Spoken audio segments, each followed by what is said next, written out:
दोस्तों, मैं आरती आप सभी का स्वागत करती हूँ। छोटा सा गीत, विवाह गीत लेकर आई हूँ। अगर अच्छा लगे तो कमेंट करना मत भूलिएगा। कमेंट में जरूर बताइएगा हमारा गीत कैसा लगा। बहुत ही प्यारा गीत है। बाबा के गावा पाछुआ एक बाबा के सागाड़ा हो, पूरा ही नीला लारी दे ले हो, पूरा ही नीला लारी दे ले हो। तहाँ दूल्हा हे रामा धोतिया पूछली दुल्हनी देई बाती हो, पूछली दुल्हनी देई बाती हो।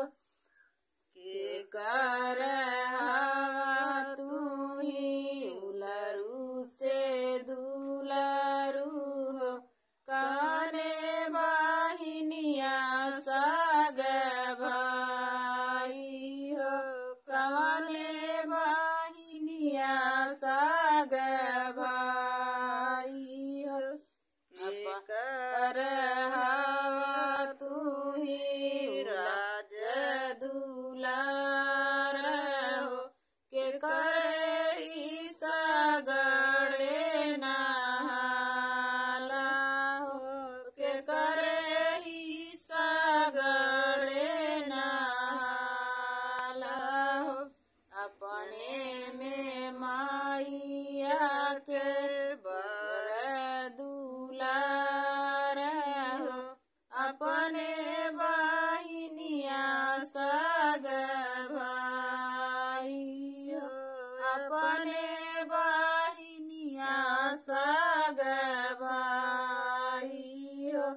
अपने में बापाई के राज दुलार हो, सपनु के सागड़े नहाली हो, ससुर के सागड़े नहाली हो। इतना बचनी जब सुनहु न पाली हो, दौड़ली महालिया में जाली हो, दौड़ली महालिया में जाली हो।